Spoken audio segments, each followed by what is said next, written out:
In Portugal, there's a YouTube show full of fun facts you need to know. Carl rings the bell and the members show to the GMP morning show.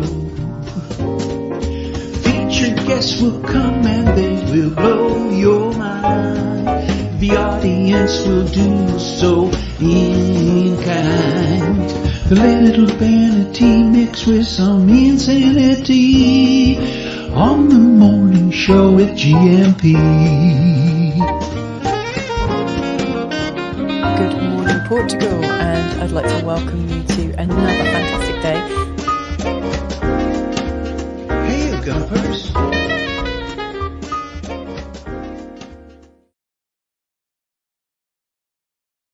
Carl Munson here with the Good Morning Portugal show live stream and the podcast. How are you this morning? I hope you're well. We do have, well, here in San Martino de Porto, we have had power cuts throughout the night and one this morning. So I don't know how this is going to go this morning. We may be plunged into darkness at any moment, but the show must go on. And I will. Good morning to you, Aviva, Deagle, James, and Coach Turner so far. Lovely to see those numbers increasing as we go live on air here on the Good Morning Portugal show. If you're a lurker and you feel like today is the day you want to reveal yourself, please go ahead and do that. Or if you want to send me a message on 913-590-303. Look, Antonio F is here as well. Bon dia todos. How are you? How is the weather where you are? I'd love a weather report from you. Currently here in San Martino de Porto, where it's very grey outside and it's raining. And the wind has been blowing through the shutters pretty much all night. They're quite dramatic. It is 23 degrees outside still, however, so very mild. I was out walking the dogs late last night, and it was a Mistral breeze, which is very pleasant, but a little bit scary. So the hatches have been battened down, so to speak, here. All staying indoors. The dogs are hiding. Nobody wants to go outside. The cats had a look and have stayed inside. So my recommendation to you is to stay warm and stay dry and be aware that weather warnings have been issued. And my voice is not a power cut, it's a voice cut, a vocal cut. Let me just have a quick cough. Excuse me. Yeah, blimey. Flood. I nearly said food. Food and landslide. Or that would be a food and landfill warning issue. No, that's a different day, isn't it? Flood and landslide. It says landslide, doesn't it? That's what threw me. That headline is wrong in the Portugal news. That should say flood and landslide warning issued. The National Emergency and Civil Protection Authority, the ANEPC, has issued a warning to the population regarding bad weather forecast for the next few days, warning of the possibility of urban flooding, general floods, and landslides. And that was issued 2 days ago, in fact. But I think we're feeling it now. So really be careful, and it will be wonderful to get. Well, not wonderful, because I imagine the information we're going to get isn't entirely wonderful. It could be a little bit perilous, but informative and useful to other members of the Good Morning Portugal audience right now. So here they are. Solar Life Pete, super wet and windy here. My friends have brought the UK weather with them. What is this power cut stuff of which you speak? Yes. Never missing an opportunity there, Peter. Good morning to you. And Carl, not raining right now in Lisbon, but it rained during the night. Thank you very much. And it still feels like summer here. That'll be Madeira, in case you don't know where the ocean dweller lives. Madeira, still feeling like summer. Well, good for you. James, get ready. Antonio F, it's raining here in Ericeira and heading in your direction. So that rain in Ericeira heading southeast, I guess, from Ericeira. Coast to east. There you go. Thank you very much for instant weather reports. Appreciate you for that. And I was trying to get together a hasty banner. Feel naked without my banner, but often forget to have it scrolling beneath us on the screen. So where did I get to so far? Hola, bon dia, alegria. Savvy Cat Ana returns with her unique look at real estate and Portuguese culture for incomers, with, of course, a focus this morning. She's one of our team that hasn't yet spoken about the NHR. She'll be with us at 9 this morning. Jason Hall from Quinta Essencial joins us after 9:30 with, it says news from the other side of the bay. That's not right, is it? With news, let me just put, with news from keen. I'm just doing this live as we get into shape here, and welcome all our guests this morning. Quinta Esencial. Oh, too many eyes in there. Esencial with Quinta. I think that's right. And Mrs. M. No, Mrs. M not joining us. I'm gonna have to keep it simple this morning. It's always best, isn't it? Keeping it simple. Silly Kiss Theory. There we go. There's our forthcoming attractions this morning. So Savvy Cat at 9, Jason at 9:30. And I wonder if Lee is joining us this morning. Lee may or may not join us. I mean, he's not going to be in good shape for working today, as if it's peeing down in Lisbon. But we'll see. He's a legend. Yeah, I think he'll be with us for a little bit of an update from the capital at 8:45 or so. Yeah, he's going to join us before 9 this morning. That's good news. And Louise, remember Louise? Louise, oh my goodness, amazing pictures from Louise. And she asked me late last night, I'm probably watching the football. I wasn't actually. Wondered if you'd be interested in doing a piece on the show in the morning. 10 weeks on from when a fire surrounds the village. And do you remember? We had this incredible, I'll show it to you now. Amazing photographs, seriously scary photographs, basically, of what went on over where Louise is. And the update 10 weeks on from then, I think that's a great idea. What happens in the village? You know, the news agenda, our attention moves on, doesn't it? And we don't often spare a thought in the wake of such things. And here is the picture. Let me just take your comment off the screen there for a moment, Antonio. And you'll see that, yeah, that's what was happening 10 weeks ago in Louise's village. And a cork oak that we thought was beyond saving, I think has come back to life. Oh, that's lovely. I've got that picture as well to share with you a little bit later on. So I think Louise will be joining us while Jason is with us, but Savvy Cat Ana at 9. And my voice, I think this is still what the effect from the weekend, all that laughing, shouting and singing. Did we sing? I think we did sing a little bit. But certainly a very active with the voice over the weekend, and it's not quite back yet. But still, and I'm not quite back yet from the weekend. I think it was an amazing weekend in Tamar. I don't want to bang on too much about it again today. We had quite the report yesterday, didn't we, about how much fun we had in Tamar. Videos will follow, of course. The Englishman, the Irishman, and two Brummies went into the Cafe Paraíso and spoke of their experiences in Portugal. So we may have a teaser from Andy Klein in due course, but the second of our movies, the footage has been gathered, and it will be San Martino de Porto, where we will be filming next on the 4th of November. If you want to come and get involved in that as an extra at this location, let's do this for a moment.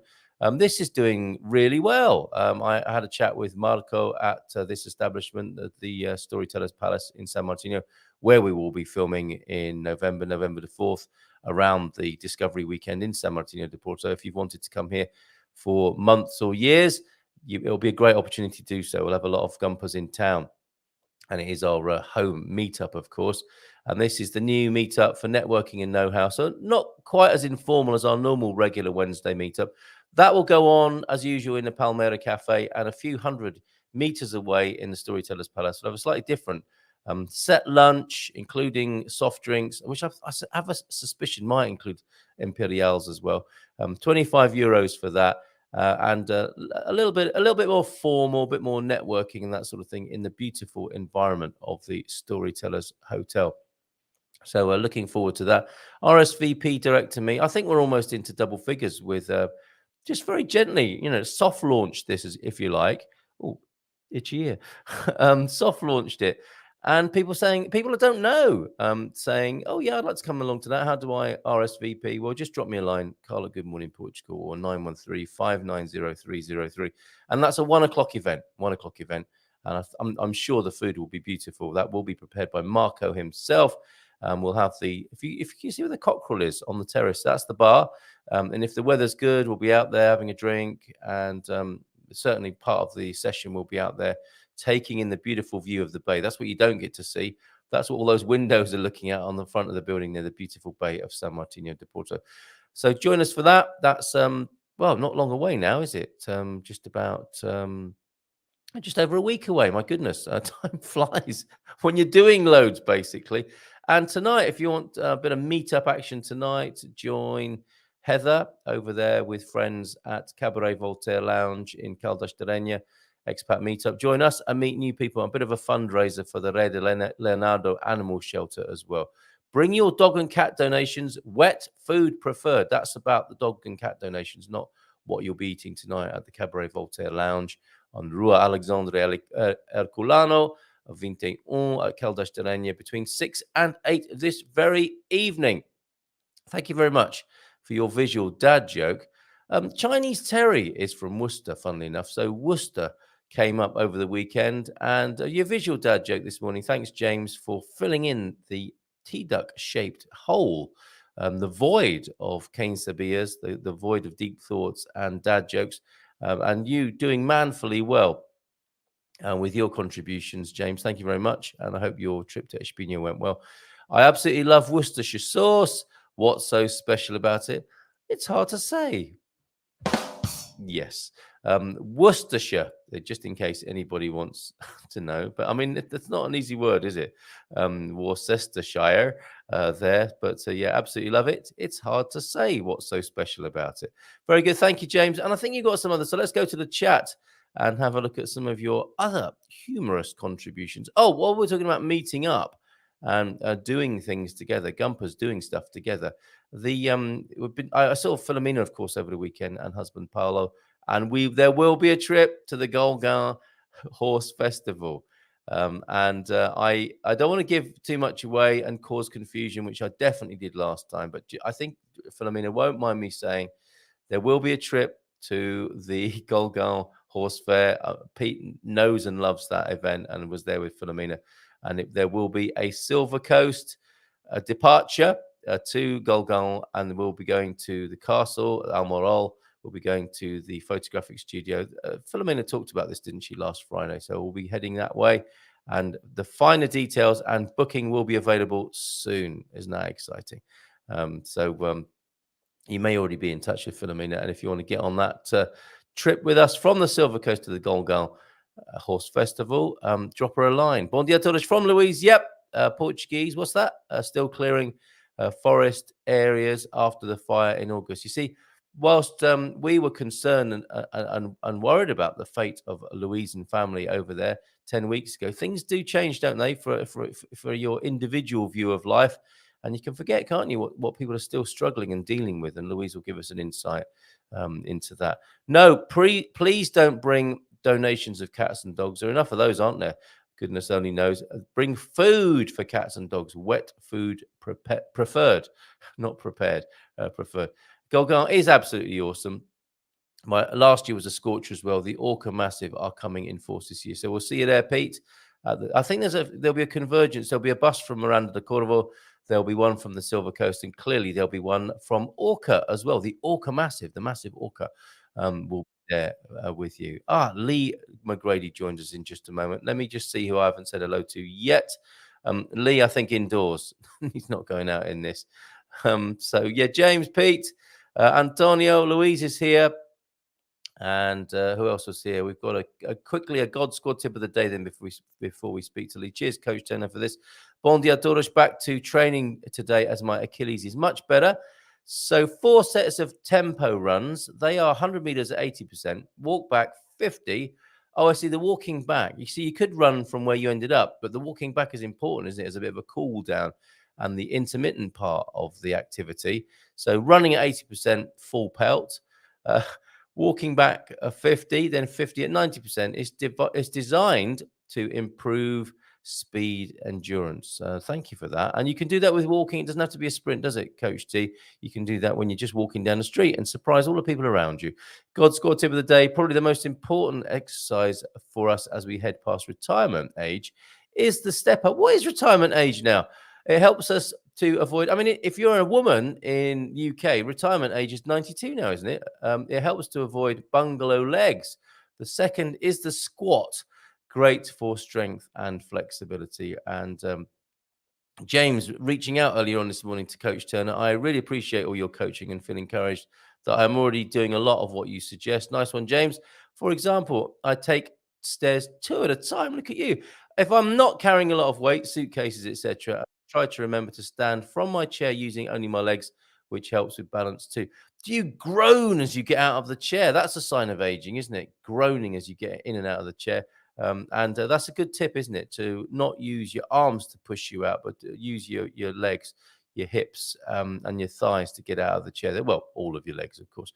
Bon dia, Carl from Deagle, back in Belfast now from an okay Belfast. We had a great time in Portugal. It was very warm, great food. Now a long winter ahead, a storm coming up from Portugal. Yes, indeed, we are working with that right now. Lee's having a bit of trouble getting online this morning. I'm going to have a look at it, bring it onto the screen for you. This is where you can stay in touch with the emerging weather patterns here. The Instituto Português do Mar e da Atmosfera, and this is it on your screen, I think. And that's Lee. All those blips and boops. Sounds like an ancient video game, doesn't it, from the 1980s? All right, Lee, we've got you, mate. We'll bring you on in just a moment. Don't touch anything. It looks perfect. That's IPMA.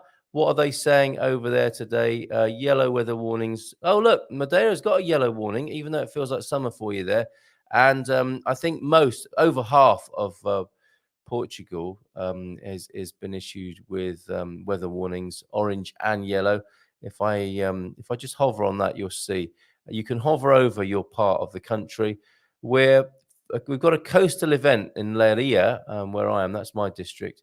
A tumultuous coastal phenomena between the 17th of October at 7 o'clock this morning through to 9 this evening. Might keep a safe distance if it's safe to go out and do so. Might go and look at that, what's going on over the seas there a little bit later on. Exciting in some ways, but of course perilous and dangerous and difficult. So be careful out there. That's IPMA. Let me put the link for that onto the screen so you can check for yourself. Should you wish to. Very good resources over there. You can pinpoint where you are in the country, and that's going into the chat now as we welcome to the screen Mr. Lee McGrady. We'll swap in for the IPMA. How you doing, Lee? No, not bad, mate. Not bad. Not going out in this today?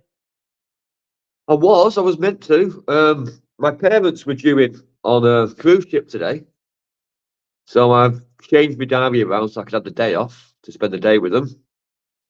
And because of the bad weather, the ship's not coming into Lisbon now, so they're missing us. Not coming in. Can you hear me? Yeah, I can, absolutely. But you've gone really quiet or something.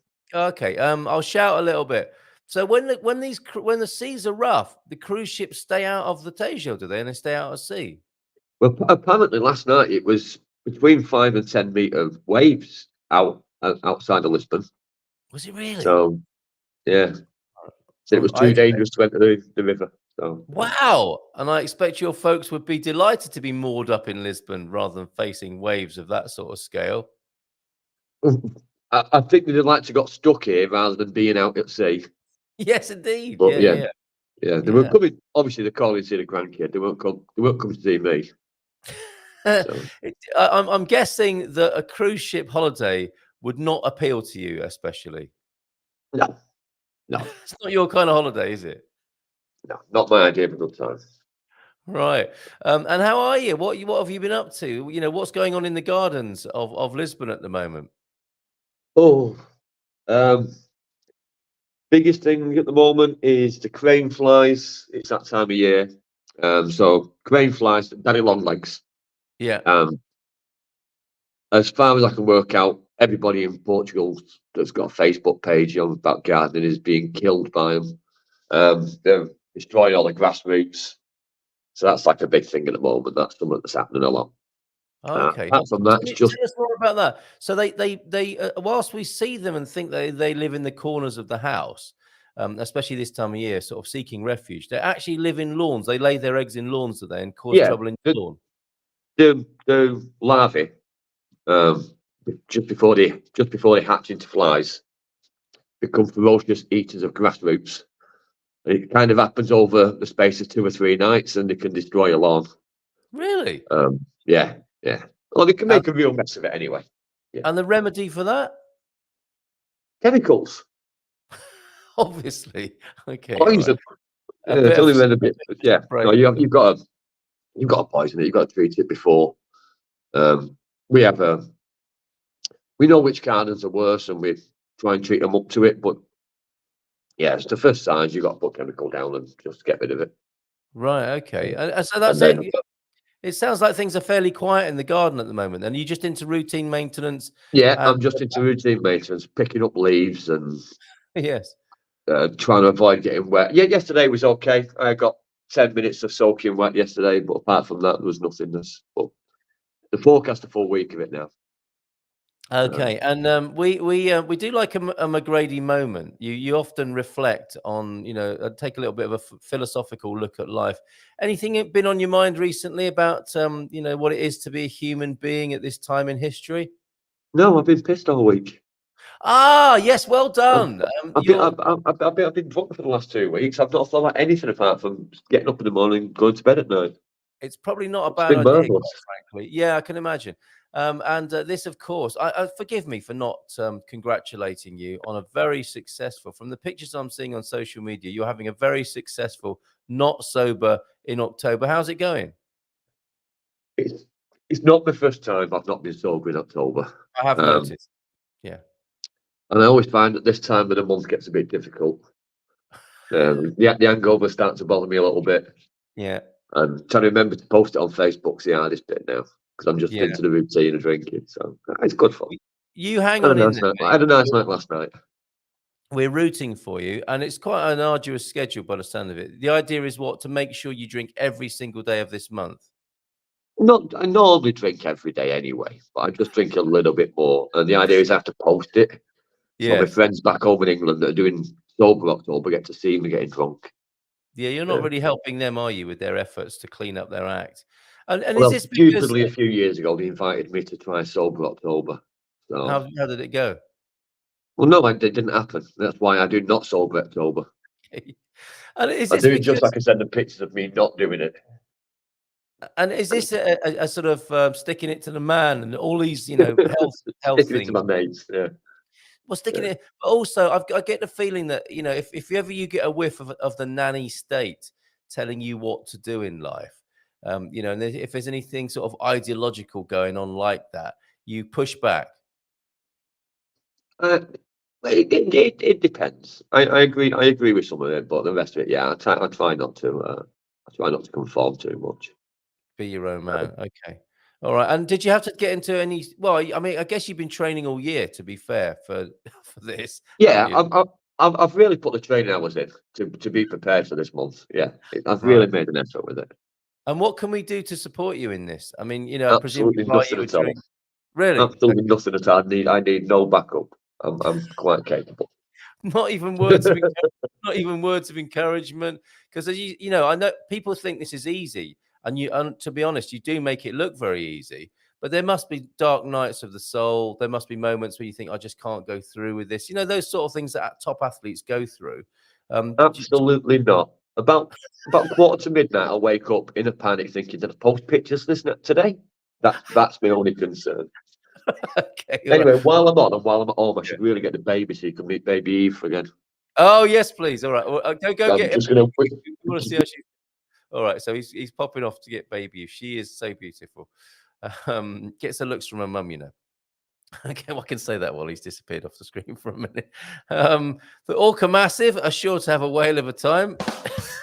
Thank you very much. And Golgan, yeah, that was awesome. And if we are in Golgan, we must give Fiona a yell. What time you guys are in Golgan? It would be lovely to finally meet in person. Yes, it would. If our visit days work out, that's Fiona Worrell. Good morning to you, Fiona. Oh, look at her. Look, hola, bon dia. Oh, good morning. Hello, hola, beauty. Hola. Has Daddy disturbed your breakfast? So what does she's having a lost push just to nursery. And Daddy's going to translate your T-shirt now, aren't you, Dad? Oh. No, I'm not going to translate that. He's not going to this morning. So what do you love doing, baby Eve? Oh, Daddy. You like making a mess of noise, don't you? A funny man. Honestly. She's gone very quiet. She has gone very quiet. I'm sure she's not. I only went to grab her because I heard her in the back bothering Sandra because Sandra was getting ready. I thought, I'll go and grab her. And now Sandra's coming to move. All right. Well, lovely to see baby Eve. So quiet. Thank you, Lee. What a beauty. A quiet one for you today then, staying out of the rain, taking it easy. Yeah, well, prepared like for I said, tonight's- we have plans to go into the city to see mum and dad, but Yeah. now we're not doing that. I'm kind of stuck for what to do. You know, Yeah. I don't normally take days off. No, And when I right. do, it's normally for like planned events or we've got something in mind. Well, what people don't know about you is you're a keen photographer and cyclist as well. I mean, cycling is not going to be great today, but you could get to a museum today, couldn't you? I wouldn't say I'm a keen cyclist, and I do it because I have a mate who challenges me occasionally. You like a It's not challenge? something I do out of choice on a regular basis. Yeah. The Okay. photography, yeah, I've not really had the time over the last couple of years to bother with it, but again, no, the weather's not right for it. The weather's not a good day for either cycling or photography today. No, but it's a museum day, isn't it? Do you ever go to the museums of Lisbon? I mean, we might have a recommendation or two for you as a man who's interested in photography. I'm sure there's a photography museum. There is certainly one in Golgan where we're going. Carlos Relvas has the studio there. First main, I think he popularized photography in Portugal. There must be a photography museum in Lisbon as well. I don't know if I've seen a museum. I've seen a few exhibitions. I've been to a few different studios, and I know quite a few photographers in the city. It seems to me, though, it sounds to me like you're really stuck. You've been caught out here, haven't you? You don't know what to do with yourself today. Yeah, well, I'm not a tourist. We've done all the tourist things in the city before, so all we've really got to do is drink. So Okay. I might convince Sandra to go out for lunch with me and start drinking early Yeah. and really Okay. put the effort in today. Yeah. Well done, mate. Well, good luck with it. You're doing an amazing job. It has to be said. People are rooting for you all around the world. Not long to go now. You're past the hump of the month, really, aren't you? 17th of October. You're nearly there again for another year. So well done. Okay, thank you very much for your support. My pleasure. Right, I'm going to get baby off the nursery. Buddy. All right, mate. You have a great day. Nice Good to speech, see you. Cal. All That's right. all Take right. care. Bye for now. Ciao, ciao. Ciao. There he goes. We're getting ready for Savvy Cat Ana, who, of course, like all of our guests, our co-hosts, our team here at Good Morning Portugal, with any interest in real estate, we'll have something to say about the scrapping of the NHR. And already I'm seeing videos coming out, news items, golden visa. It's not really over. For example, it's morphed into different shapes. The golden visa, as you know it, I think is over, but there are still golden hacks as well, and already with the NHR, new schemes are being spoken about as well. So it's always very interesting keeping an eye on these things. And the higgledy-piggledy way that the news is filtered out. We know, don't we, that the Prime Minister tends to go onto a late-night news show and announce a real bombshell and then go to bed and let everyone else worry about it, which is, of course, what he did with the NHR. But I'm already seeing, I saw something about, oh, that's right, on our own GMP VIP, one of the GMP VIPs posted up, new NHR proposal, in inverted commas, summary of it, 50% exemption for any type of work for 5 years. So things are afoot when it comes to the remixing of the NHR. And here to talk about us in just a moment is Savvy Cat Ana. We'll see how she's doing as well. Rainy night in Georgia, trumped by only a grotty day in Lisbon, it seems. Morning to you, Douglas. And Bairandi is in as well. Bon dia Malta from a blustery Bairrada. Mum and Dad are over. A lot of folks visiting at the moment. Dad's birthday today. Pizza out tonight. Well, I've met your mum and dad, haven't I, Bairrandi? Do send my best to them. And it's a shame the weather isn't better for them at this time of year. I think they're regular visitors, so they know what it can be like here. And it might be a little bit of a relief and a little bit different for them this year. Bon dia Gumpers. Bon dia Alegria Gumpers from João de Norte, who's back. Welcome back, John. Good to see you back. It seemed like so long that you were away. So glad to be home again. Look at that, John, calling Portugal home up there in Ponte Lima. So thank you for being here this morning, John. See you tonight on the Portugal Club as well. I hope that's if you're not too knackered, mate. Okay, let's give her a nice big round of applause. And welcome her to the Good Morning Portugal show. Good morning to you, Savvy Cat Ana. Good morning, Carl. It's been a while. It has. How are you, Anna? Better. Good. I'm so glad to hear that's first and most important question. So you're improving because you did let us in a little bit into what was going on for you medically in the last couple of appearances here. And while you've been away and recovering, it looks like things have been changing quite dynamically and drastically in the migration picture of Portugal. What's on your mind about that? Well, I find it definitely very concerning, the whole NHR announcement. Uh, for me, it seems that our government is pretty much making foreigners the, how do you call it? Bode The scape- expiatório? the scapegoat, perhaps. Yes, the Yeah. scapegoat. Yes. And I think it will have pretty bad consequences, and I'm quite worried about how this will go around. Okay. And this recent announcement, well, it was made out of the blue, so to say. No one was really expecting it. And they are wanting to finish the program until the end of this year, which I find just shows that they have no idea what they are doing, because people, well, the staff doesn't even go through with the visa processes and emits residence cards within that period. Right. So this is a very unreasonable decision.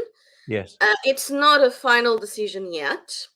So it is going to be voted on and may change on the 29th of November, which ironically is my birthday. Hold on a minute. Can I just stop you there? Yeah. Because I thought this was a done deal, and I didn't think it was having to go through the promulgation process that the golden visa thing went through. Is there a chance this could be diverted then? I don't think it's going to be fully diverted, but I think that the proposal itself may be adjusted because it's rather unreasonable. Like what happened with the golden visa, where the proposal was also rather unreasonable and they did change it. Although in the end they also ended it in a rather abrupt way by on the 7th of October, also with no really not a lot of warning. So I hope that people were able to finish the processes, those who were trying to get those last months in before the closing. But I hoping that they at least postpone the closing of the program until the end of 2024, to give people time to finish their processes, because these Yeah. processes, they are not quick. They are not something that you do in 2 or 3 months, and people are moving from across the seas, and that's not something you do in that short period of time. And on top of that, well, the services itself, they don't even work to allow that time frame. I mean, I have clients that have applied for visas in 2021 and are still waiting for the residency card.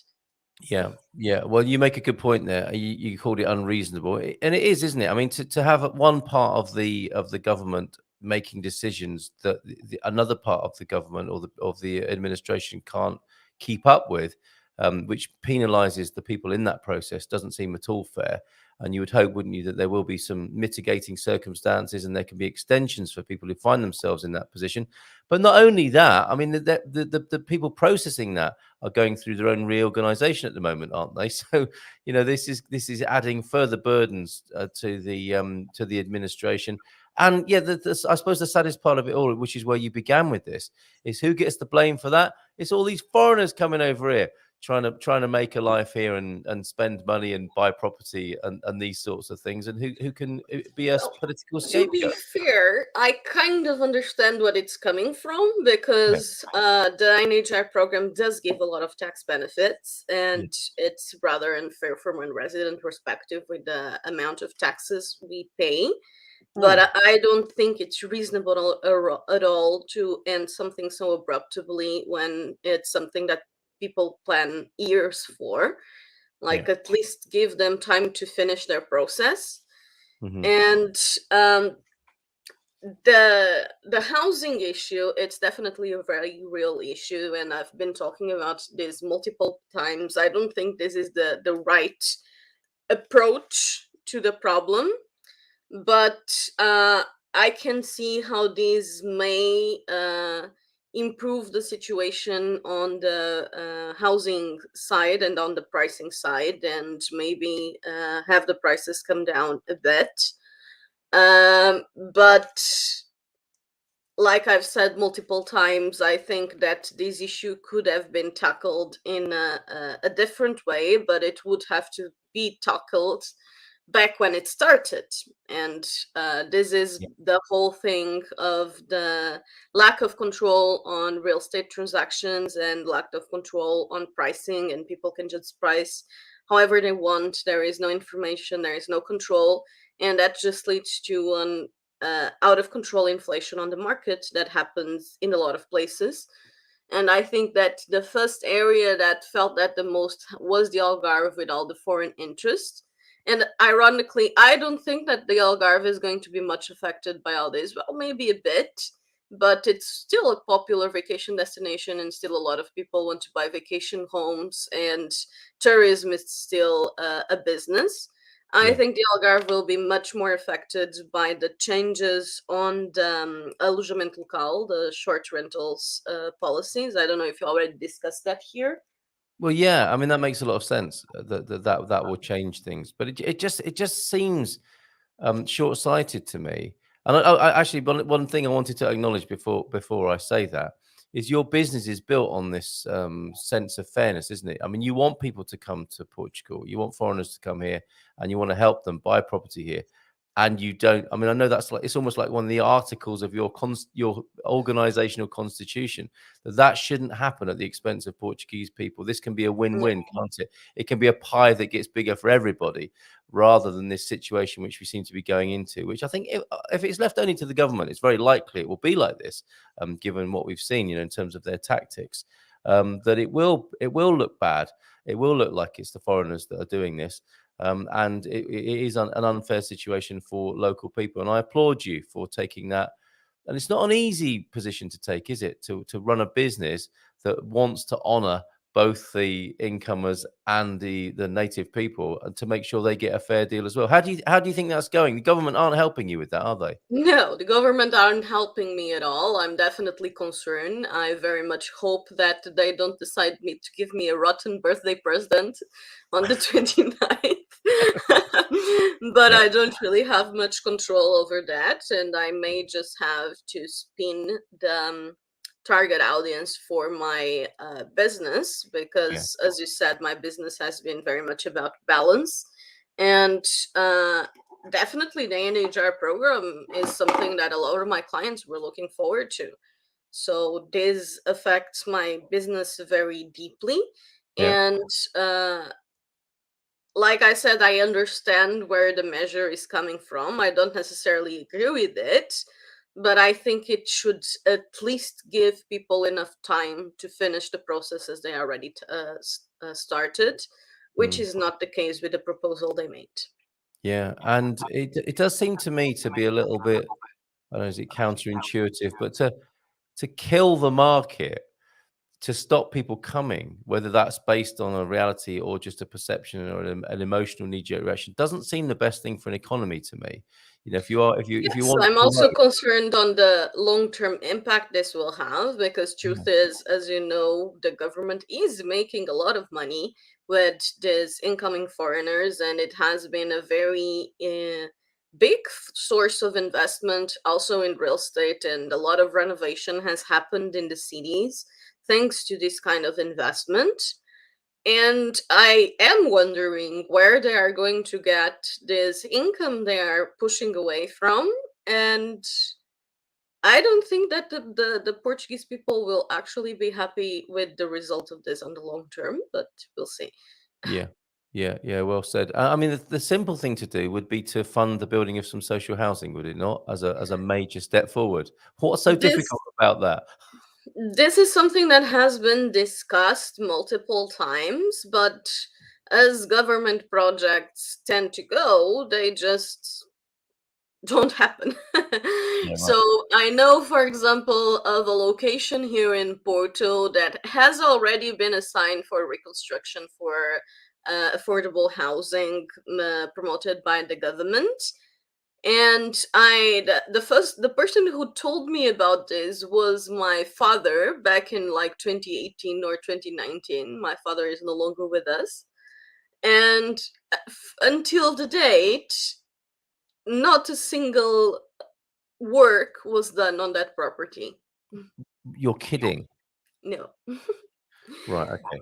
So I believe there are a lot of projects in that situation. I know of that one, and I know there are a few in Lisbon too.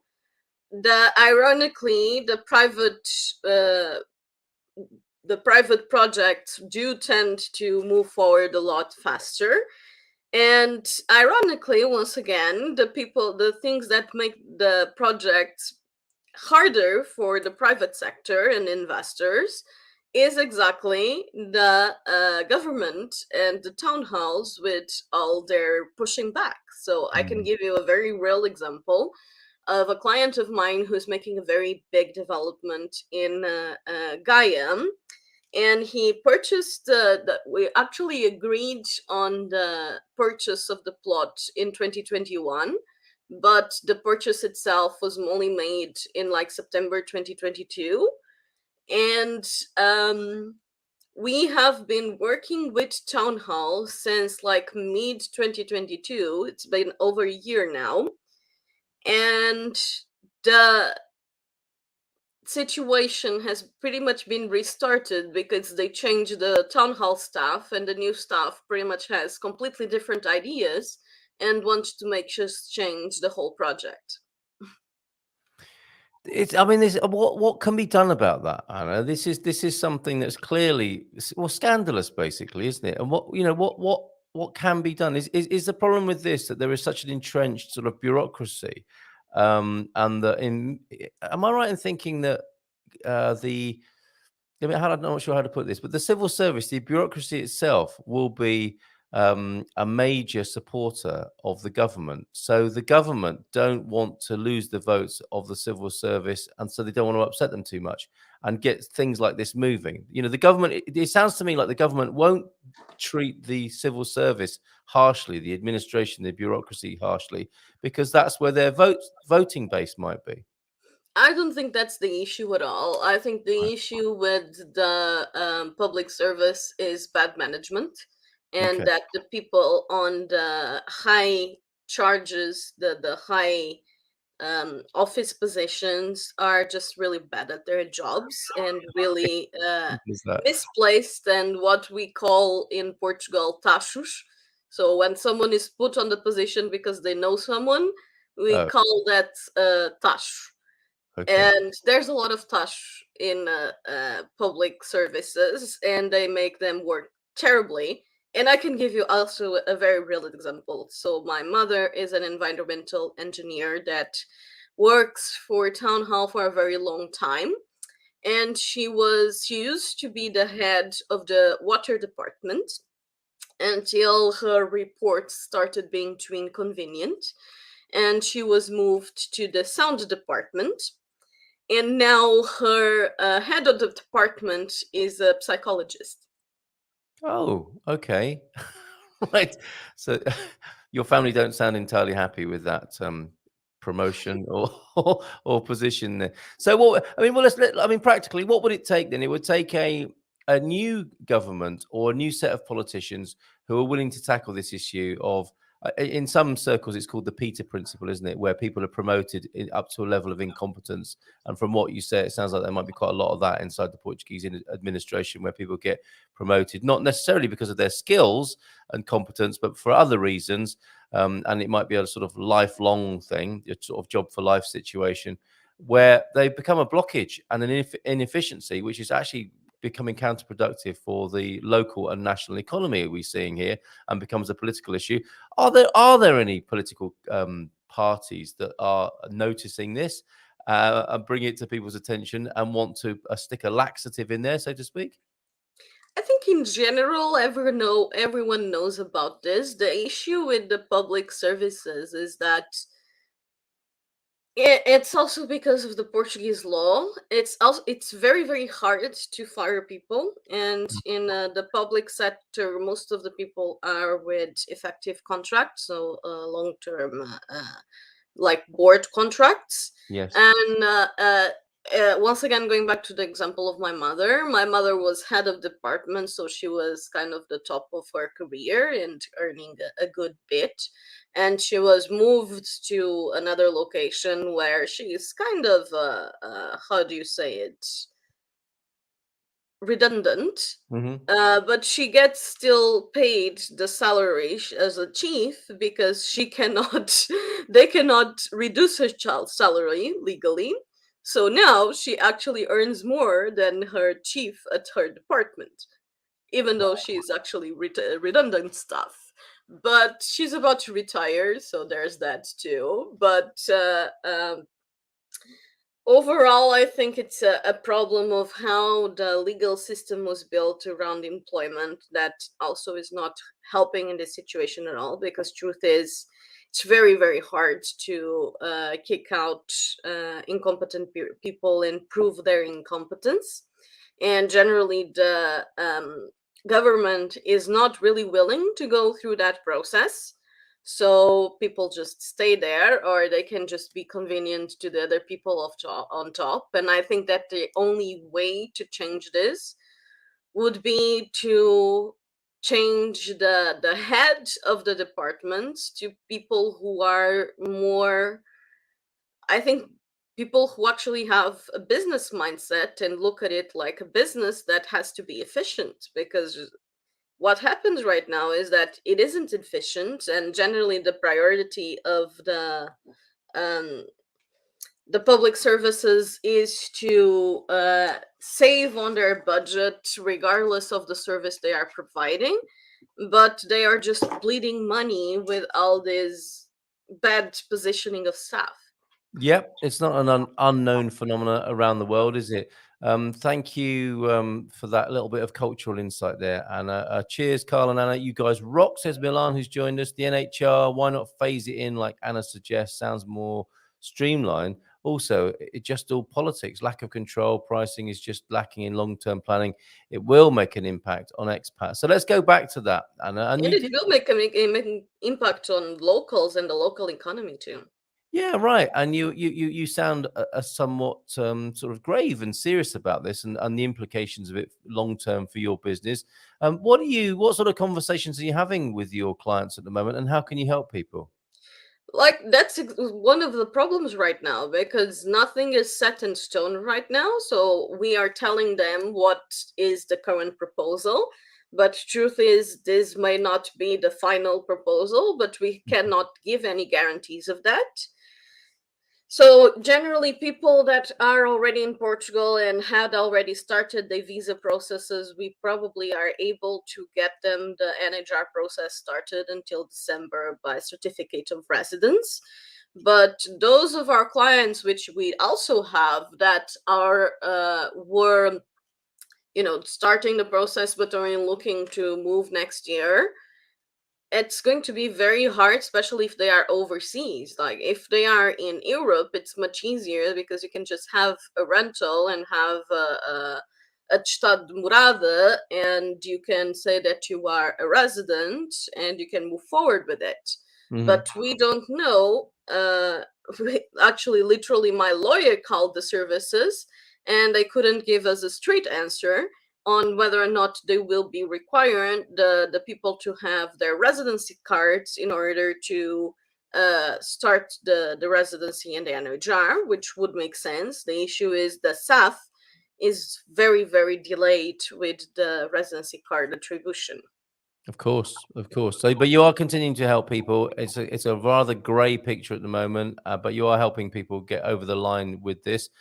We are getting some heat. I mean, I'm speaking to as many people as I can about the possible implications of the NHR across the Good Morning Portugal team and the various co-hosts here. Somebody on YouTube took offence to this last night. All this theorising that the end of the NHR shouldn't affect expats' plans is almost insulting. So somebody's been a bit insulted or feeling a bit insulted by what we've been saying, I think. Oh, I thought you were coming here for the food and the culture, so suddenly losing half your income should not matter to you. It's a ridiculous and insensitive perspective that views the matter abstractly and not in terms of people's real life circumstances. In actuality, once the NHR ends immigration to Portugal, no, sorry, let me read that again. In actuality, once the NHR ends immigration to Portugal, it's going to fall off a cliff. I mean, is that someone having an over emotional reaction, or do you think there's some truth in that? I think that people consider Portugal. What I've seen from my clients is that when people are looking to move, they are generally looking to improve their quality of life. Yes. And of course, how much their money can go in that country will be a big factor in that, Mhm. and it will influence significantly the comfort of your life. Yeah, right. And also, for a lot of my clients that are on the higher end of income, the NHR was definitely one of the big factors, because they are very taxed on their country of origin, and it allowed their income to move forward. And I'm not one to judge what they do with their income. I'm the first to say that I'm very frustrated with the amount of money that I give to the government. But it is what it is. But Yeah. these people have a choice. And if Portugal Oh dear. Okay. It was flickering a little bit. I don't know if Savvy Cat Anna's having a little bit of a problem with her technology because of the weather or for other reasons, but we seem to have it's not because of the weather. For some reason, this computer doesn't like this camera, and I actually already changed put the new software, so I have no idea why Well, here's the it's thing. doing this. We can hear you, so do continue. We can definitely still hear what you're saying. Ah, Well, there you of go. You're course. back. So I was saying, I got lost. You're So I completely frustrated about the understand. amount of you're not judging people for how they want to spend their money, but it will affect, or sorry, how they want to deal with their taxation. And you're frustrated by the amount you have to pay the government. However, Yes, for example, for retirees, it was an extremely attractive program, because yeah, they were only taxed 10% of their income. I mean, wouldn't wanted that? I don't know how it is on the other countries, but here in Portugal, the amount you get when you retired is not necessarily the same amount you get when you are earning. So you definitely wanted to stretch it as much as possible, and not everyone is especially not all of my clients definitely are in a super comfortable financial position. mhm. I understand, and I have said this. I understand why that person was upset, and they finished their comments with, "Believe it or not, you will see the effects of it very soon." I'm not sure about that. Few things happen very soon or quickly, it would seem, apart from the ending of the I NHS. think that's true, because You do, we already received a multiple, even clients that I've been working with.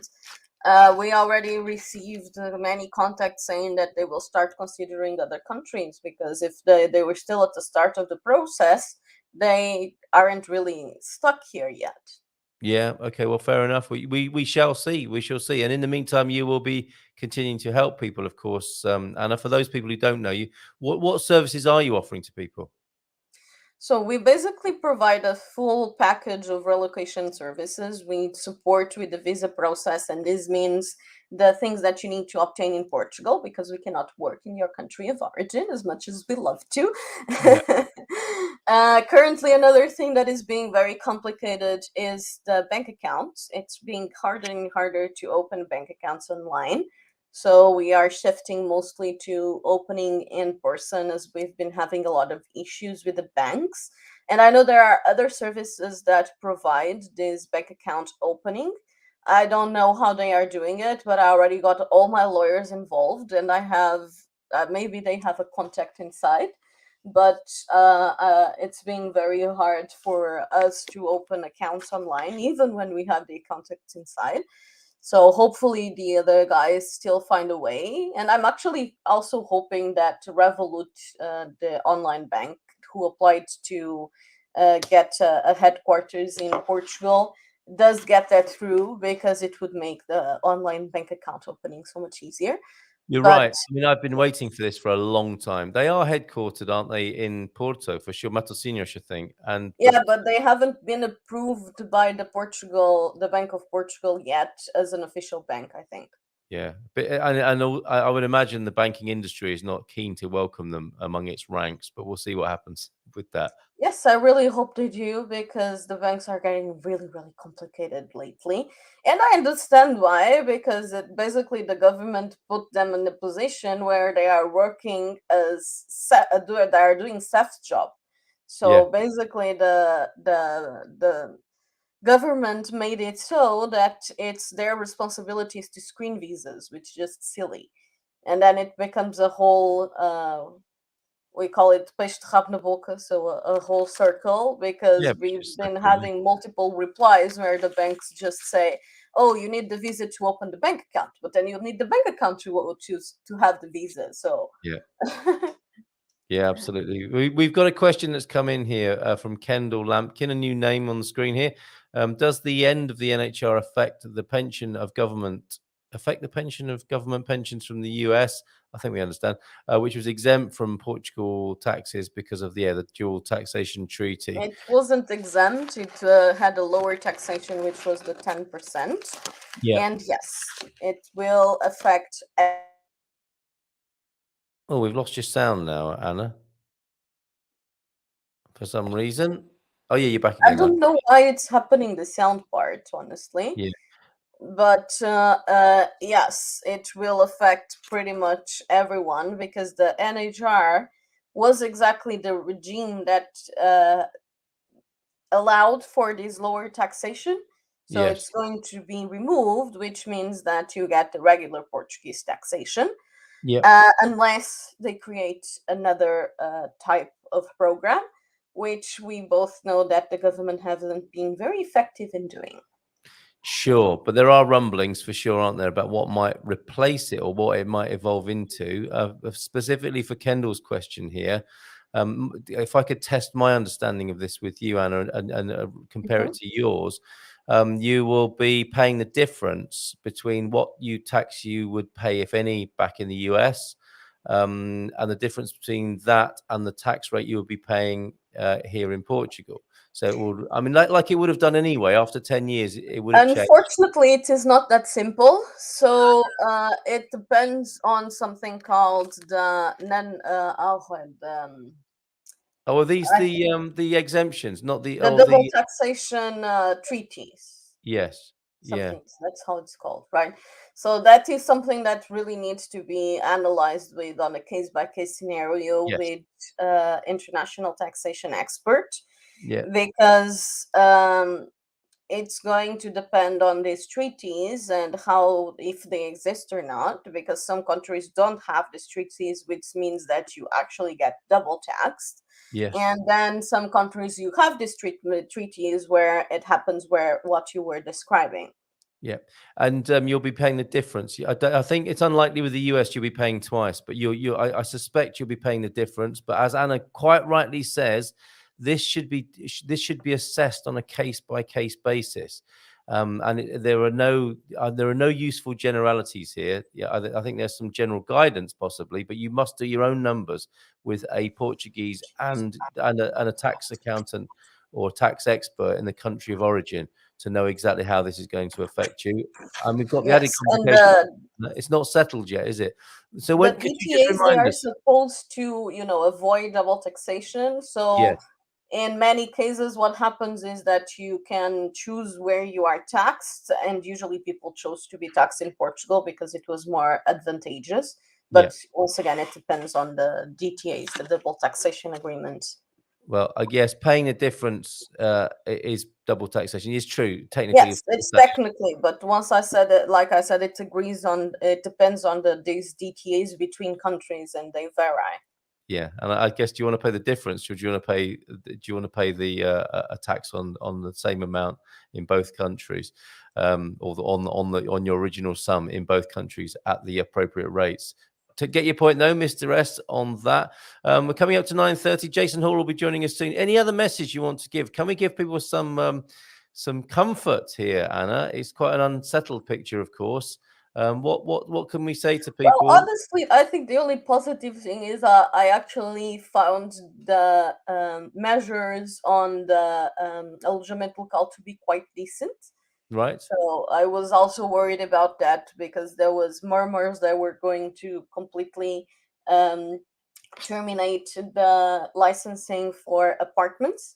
But what actually happened is that whoever has a license gets to maintain their license, but they do have to prove they are active and go and register again on a platform, which I'm sure it will crash, but hopefully that works. And it's no longer transmissible, the alojamento local license. So people, when they sell the house, they can no longer sell the alojamento local along with it. So that makes it so it's not very advantageous to sell, and it's going to be hard to people who buy something with alojamento local to get the license again, because most of the apartments will be excluded, and there are going to be two entities that will be able to remove the licenses. One of them is town hall, and the other one will be the condominium. So if you have an alojamento local in a regular habitation condominium, the condominium can vote you out with majority, and that place will lose its license. And although this has happened, it was a full legal process that went to court, and now it's been legislated. So now it happens automatically. If the condominium decides they don't want the alojamento local there, the alojamento local loses its license. So that's a factor, and no more licenses will be emitted in most cities. There are cities where it's still going to function normally because, well, it's interior cities and they do want to promote tourism. But now the town hall can reject licenses, and generally no new licenses will be attributed to apartments, only if it is the whole building or an independent house. Very good. Thank you for your insight on that. The AL Alojamento Local situation, of which it sounds like you're broadly in favour. Douglas says, I feel this new system will severely hamper many thousands of retirement dreams. It was certainly affecting people's decision-making processes and choices, isn't it? It must be a real worry. Yes. And we'll come back to your question, Kendall, in just a moment. The challenge with the US taxation and double taxation is that the US taxes citizens regardless of where they reside. Yeah, alongside Eritrea and North Korea, I think. And most of the rest of the world taxes its residents regardless of where they are citizens. Kendall, I'm in Portugal and have my D7 visa, which will expire on December the 18th. I'm trying desperately to get my CEF appointment. Anointment. It's almost... That does sound very grandiose, an anointment with Seth, but those appointments are so precious. It is almost an anointment. And into the NHR before December 31st. Any advice? Can you help with that with Kendall? So basically, if you already have the visa, you are fine. You just in order to start the NHR program, you just need to fill a form on Finanças saying that you are officially residing in Portugal from this date, and that date has to be before December 31st. And whoever does this before December 21st is able to get the full 10 years of the program. So if you had already done this, you are safe. And the issue here, like I said, is people that still don't have their residency card and don't have their final visa approved, and whether or not those processes that have already been initiated will be finalized before this deadline. Yeah. Yeah. Okay. And do you help people directly with that? I mean, I'm sure you like to offer people a fuller Well, service. we do help our clients with that, but I fully agree with Kendall, which is this is a nightmare, and we've had multiple instances of calling the NHR 1,000 times in order to get a booking. So no one really has any special accesses, even lawyers, accountants, everyone pretty much has to do the same, which is call again and again and again until they eventually answer, and eventually you can get an appointment. So unfortunately, there aren't really shortcuts for that. There you go. Sorry, that's not better news for you, Kendall. So in summary then, and finally, Cat Ana, how do people get in touch with you if they want to take advantage of your service and find out a bit more about how you work and maybe get a little bit more reassurance about this whole business, which is a bit unsettled at the moment, isn't it, moving to Portugal? Yes, it's definitely not as easy, and this is definitely a big change factor. So you can contact me through my website at www.cvcatrealty.com. which I believe appears here somewhere, and also the I will general make email. sure it goes onto the screen. So we've got savvycatrealty.com. And any final words? I'm very sorry to that person who felt insulted by our earlier conversations. Not you and me, Anna, but others that we've been having. We do recognise it's a very, it's going to have a big impact, and it is going to have people reassess their plans. What are your final words on that? Well, once again, I just hope they at least postpone this for 2024. Yeah. And if that's not the case, unfortunately, I don't have very good perspectives for the long-term economical impact of this measure. My goodness. Okay, that's pretty serious that we've heard from Savvy Cat Ana this morning, Ana Caramujo. There is the website if you want to get, if you like the cut of her jib, as it were, and want to work with her, go to savvycatrealty.com. Anna, I'm sorry we were meeting under such sort of awkward circumstances this morning, but thank you for being as straightforward and pal queijo as you usually are, and that's what people love about you, right? Thank you. All right, take care. Bye for now. And love to all the team at Savvy Cat Realty. Take care. Ciao, ciao. Cheers, Anna. Have a good day. She goes. Right, and there's the website address, savvycatrealty.com right there. Jason should be joining us, but you don't know, do you? Out in Central Portugal at the moment, it might be blowing a hoolie, so to speak, lashing wind and rain. It may be literally, while we're figuratively and metaphorically battening down our hatches, he might actually be doing that in real life. So we need to give him a bit of space and time to do that, perhaps. In the meantime, we will talk to Louise after we've just seen this comment from Douglas. I understand the motives for halting the upward trend in property values. There's good cause for Portuguese people to feel hard done by when only wealthy foreigners can afford to buy property. We do understand that. But what we also understand is how easy it is, Doug, I think, for the government to point a finger at the foreigners as a way of a little sleight of hand. When they're not doing their other parts of their job, like building social housing, for example. It's much easier, isn't it, to blame the foreigners for what's going on rather than to maybe what you could argue is do their job in the fullness of their responsibilities. Thank you very much, says Kendall, to Savvy Cat Ana, who I think can hear and still see that message. Let's give Louise a nice big round of applause now and head to Central Portugal. Good morning, Carl. Louise, how lovely to see you. Lovely to be back. Thank you very much. Look at your lovely schist wall behind you. Since we last spoke, I have visited schist villages. I've been to Gondramaj and Telejnal, as well as the Beral factory.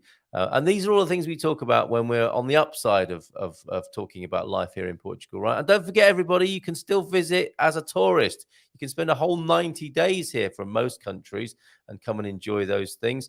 Are you feeling the repercussions of Golden Visa and NHR changes in Central Portugal where you live, Louise? Not at the moment. It's just too early, and we live in quite a quiet place. So the people that want to come, that can afford to come, will come anyway. So they come for a lifestyle change, and if they really want it, they'll make it work for them. Very wise, yes, absolutely right. And I think it is the people I feel most concerned for are the sort of marginal ones whose plans have been completely had the rug pulled from underneath them when they're going to face a big change in what they're going to be liable for when it comes to the taxation part of things. So life in Central Portugal goes on beautifully then, I suspect, apart from the spanner in your works 10 weeks ago, which was the terrible fire. Could you take us back to there and tell us what happened? Yes, it was the night of the 4th, 5th of August.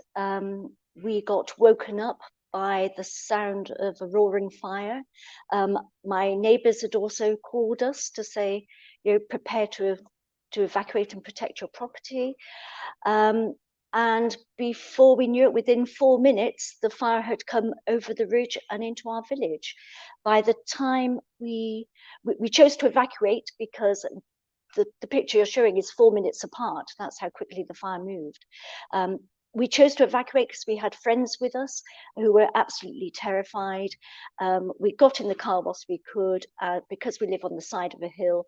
By the time we'd got up to the top of the hill, the fire was coming up rapidly behind the car. So if we hadn't have got out at that point, we probably wouldn't have been able to. The bomberos were fantastic. They came into the village. As we got to the top of the hill, the bomberos were going down into the village. Our only issue was that because we'd left the village, we couldn't get back into the village. So when our friends were safely tucked away with some other friends, we couldn't get back to our house. We didn't see what was happening. We have some CCTV footage of the bomberos around our house, around our front door, knocking on our front door, taking hose pipes across our front patio to protect our land and our property. But we managed to get back not until the next day, because the fire had just swept through our village and into the next village. And the roads were just cordoned off until the bomberos said it was safe to come back. That's a holiday your friends won't forget. I mean, that was, they were coming over here for some peace and quiet, weren't they? And the rural idyll of Portugal, and faced with that. Yes, absolutely. Yes. Incredible. And it was interesting. The news back in the UK didn't share this fire at all. It shared the fire that happened the week later in Odemir, down the south of Lisbon, but it didn't share this fire in central Portugal. So when they went back, it's, two edges to a sword. Nobody knew what had happened to them, but also nobody had been concerned about them either. Yeah, and what I was saying earlier on is that, the news agendas move on, don't they? And people were obviously, for example, in the UK, hearing about terrible wildfires in Portugal. But we know this about the news, don't we? Things move on, and it's left to the people who are feeling the direct experience of this and the devastation, which is you, of course, in this instance.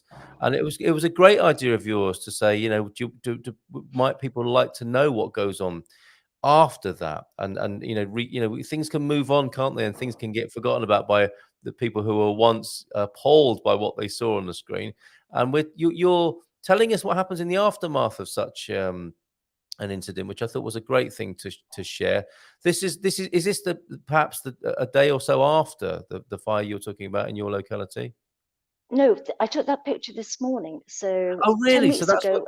That is the 10 that's mark. what it. Okay, of course. All right. So this, Yes, because we're seeing some green there, aren't we?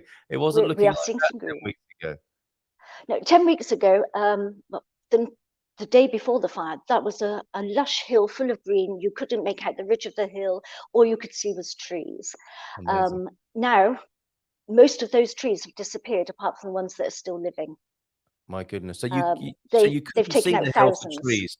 You couldn't see the hill for trees 10 weeks ago.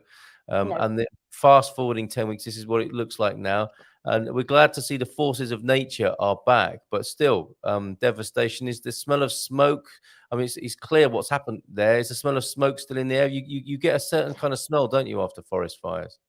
You do, and we had rain 4 weeks after the fire, which before the rain came in September, it looked like a war scene. It looked like it was grey, everything was black. Everywhere you moved, the soot came into the house, off trees, a little bit of wind, soot was everywhere.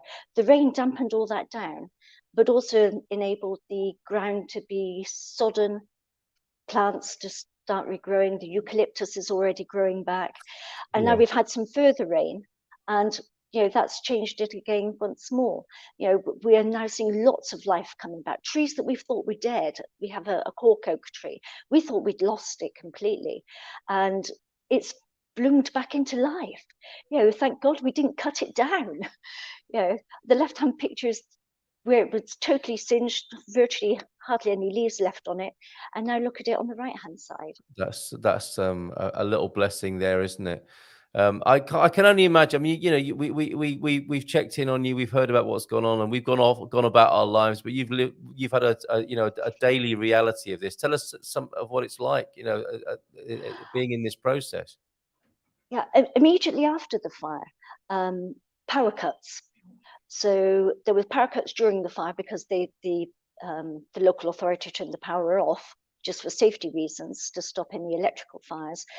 But since then, virtually on a every other day basis, we've had power cuts. uninformed power cuts at that. So you could be cooking your evening meal and the power would go off. Sunday Why is lunchtime, this? Is the this power because would go off. they're repairing things, are they? Is that why that They're happens? repairing things. Telephone lines were absolutely devastated. Most of the telephone lines in our area are still on old wooden posts. So Right. half of the wooden posts were just burnt to a cinder. There was nothing holding up the telephone lines. And because telephone lines need a small amount of electricity to replace the lines, they cut off the electricity to the area and then redo the telephone lines, test them, take the electricity back down, etc. Incredible. So all of this happens without warning, and it probably went on for the first 3.5 weeks. You'd get intermittent power cuts, and you never knew who to contact, trying to contact EDP or Iredes or whoever. Nobody would say, it's only going to be off for 30 minutes, it's going to be off for 4 hours. You just didn't know. Goodness. So, and then you, following that phase, you virtually every single morning, apart from a Sunday, from first light to last light in the day. So earlier on, it was 6:30 in the morning, it would start through to 7 o'clock, 7:30. The chainsaws, the logger vans would come through the village, and it's noise continuously. I would have normally been outside to do this piece with you, but I can't, it's too noisy. Oh, The really? chainsaws, it's raining out there today, and the chainsaws and the logger vans are still at it, and they've been going at it now for probably 8 weeks. And the landscape is changing phenomenally. There are whole swathes of hillside that have no trees on them now, nothing. But Yeah. you can also see all the forest tracks that have now opened up. Yeah. So you lose one view, but it's an ever-changing view at the moment. It's just a different landscape totally to what it was 10 weeks ago. Incredible, isn't it? Gary's saying here, it looks similar to a nuclear blast, almost total devastation. When you have a serious fire, but a couple of years later, it looks like it never happened. Well, hopefully that can happen for you as quickly as possible. That can return to what it looked like, or something even richer and more abundant. How have the animals? How's the wildlife cope with this, Louise? Remarkably well. We still have evidence of foxes coming onto our land. We've got owls, scats everywhere still. Heard the first woodpecker last week, so they're starting to come back, Oh, I'm so glad which to is hear really, really good. Probably for the first 6 weeks, there was virtually no sign of birds, wildlife. As you mentioned earlier, the smell in the air, the acrid smell of smoke and burning was still there. We haven't seen any evidence of wild boar coming back yet, but give it time. Once they get a bit more hungry, they'll be back. They will, won't they? And at this time, often when we see these terrible wildfires and the devastation they create, there's a political aspect to this, isn't there? And questions are asked about the type of planting, and why it's basically the eucalyptus and pine plantations are like tinderboxes. And I know that people were demanding, there were political groups coming together, not the mainstream political groups, but others, environmental and political groups, saying that we need to reforest Portugal in an entirely different way. Do you have much sympathy with their view? A bit, but also then you have to look at companies like Navigator, who provide 1% of the GDP of Portugal, Right. and 80% of its work is from export. So you have to think, well, what about the overall Portuguese economy? But I think one of the key things for anybody thinking of buying a big swathe of hectares of forestry area, forests have to be managed. Doesn't matter who owns them and what that forest is. It could be indigenous species to Portugal. That forest area still needs to be managed, and that's the issue. It's bad management that mainly causes these fires. You can say monocultures do strip the soil of all the nutrients that they should have, but there are other ways to put those nutrients in, even if you do have a monocultural. There's a theme this morning, Louise. Bad management. Whether it's the bureaucracy or whether it's the forest, there seems to be a bad management theme here this morning. Sadly, it is. People, anyone who buys land over here has to understand the responsibility they have to that land. It's not just about having a few chickens and growing a few veg. If you Oh, have a forest area, it's not, Carl, is it? I know, If I you know. have a Well, forest area, if you buy these hectares really, really cheaply, be prepared to manage them. you know what? You make a very good point here, and it is, this is a bit of a sobering time in so many ways in the world, isn't it? And I think a little bit of a sobering time when people are considering Portugal. It's as though we've had a little shift. There's been this sort of romantic golden age of moving to Portugal, and something's changing. Something else is in the air at the moment, and maybe it will change again in the future. But that little romantic view that you speak of there is widely held, isn't it? Have a few chickens, grow some food, and I'm not sure. I mean, it may be that Jason's had to go off and do some things on his land because of he has to respond and manage his situation over there. And people do have that romantic view, don't they? I'll just get myself a ruin in Portugal and do it up, and I'll have a few chickens and grow some food. But there is a much bigger reality, and what you have to cultivate a totally different and more practical sense of life here, don't you? You do. Just case in point, most people especially from a UK perspective, are used to fencing around their property. If we'd put fencing around our property, the bomberos wouldn't have been able to get to where they got to. They would either have had to have broken down the fences to get across the land, or we would have lost far more than we did. So, there's a whole new mindset to living here, and you can't just put up a fence on your property. You have to think about, well, does it lead to somebody else's property? Is there a right of access, or is there a need for the bomberos or anybody else, Reddish, anybody to get across your land for whatever reason? And are Wow. you restricting them? These are things you wouldn't know to think, really, aren't they? You would just assume that you could do what you did back home. So thank you for that insight. Can I just finally then? Can I ask you if sort of be a bit more personal about this? Has it in any way affected your wish to be here and your sense of Portugal? If anything, it's strengthened our sense of community. Oh, wonderful! I'm so glad to hear that. It's I think on the last show I was on with you, I'd shown a food box I'd taken down to our villagers who've lost a lot. They'd lost their horses, their livestock, etc.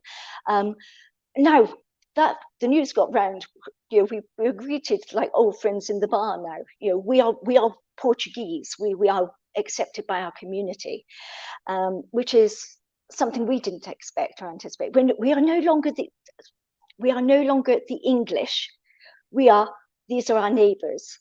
How And that's lovely! huge. Vizinhos. We are now the Vizinhos. Isn't it And that's a amazing huge step.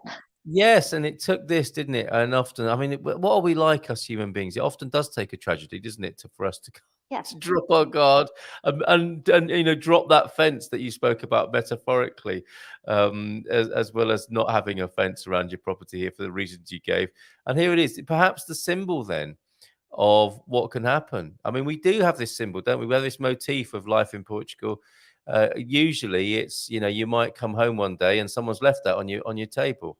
On your kitchen table, or at least outside on your porch as a welcome pack. And these were your emergency supplies, were they, for friends and neighbours? Yeah, specifically an old couple down in the village. They're both in their 80s. They lost their main horta. They lost over 200 olive trees. They lost their goats. They lost their chickens. And I just took down what I could find on the day, just to say, we can help you. We care. This is just the start. We care. care. That's amazing. And what happens for those people then? Have they been helped to restart their cottage industry? It's not cottage industry; it's their livelihood. Yeah, right. Sorry, I didn't mean that in any bad way. As in, you're absolutely right. I mean, are they being helped to restart their lives? Yes.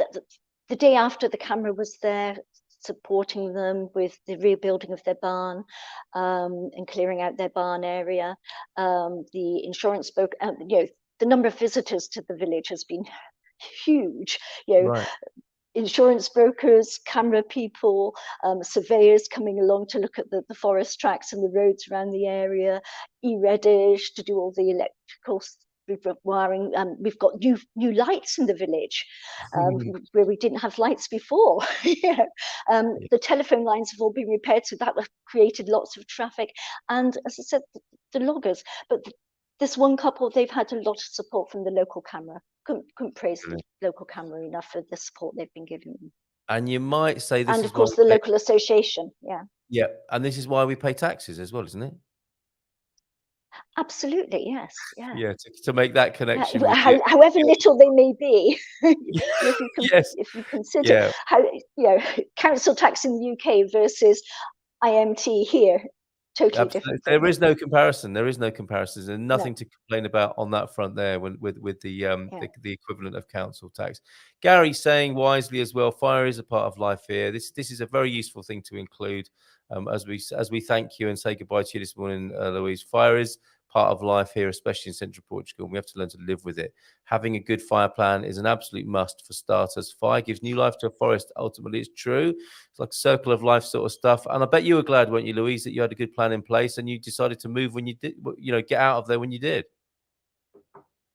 Absolutely. Grab bag was ready. Yeah. We knew how to close up the house really, really quickly and turn everything off.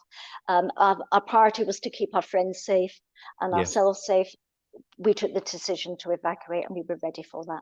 Right. Well, thank you for putting that idea to us last night of telling us, what happens in the aftermath and giving us that reminder and giving us the opportunity to tell people to have a good plan in place and to see that ultimately nature comes back, which is wonderful. And we're very grateful to you and send our love to you and your family.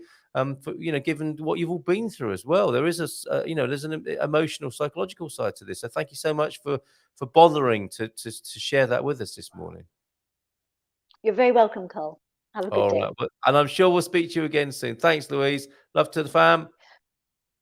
Ciao. Ciao. I was going to do a big round of applause. It just seems a bit inappropriate to do a big showbiz round of applause when we're talking about something so serious there. Eucalyptus, says Garvo, and pine drain the nutrients and structure from the soil, but if they burn, it goes back into the soil. This coming spring, you'll see an abundance of wildflowers and colours. Very interesting, Garvo. Thank you very much for that. One more thing to add this morning. This is the Gumper map, points of interest around Portugal, one of which is the museum that Barandi mentioned earlier on. Had a fantastic guided tour of the Museo José Luciano de Castro in Anadia, and walked past it many times myself when I lived there. Please visit. If you're in the area, it's on the Gumper map as I'm showing you on the screen there. Thank you very much to Savvy Cat Ana, to Lee. Mrs. M is joining us in just a moment. If you're feeling a little bit, a little bit existentially angsty, we might have a show for you in a couple of minutes on the Barefoot broadcast. The question is, and I asked this of Mrs. M, probably over a glass of wine last night, what is really important in life? If you want to join us for that, tune into the Barefoot broadcast in about 5 minutes' time. Take care. Bye for now, and I'll see you in the morning.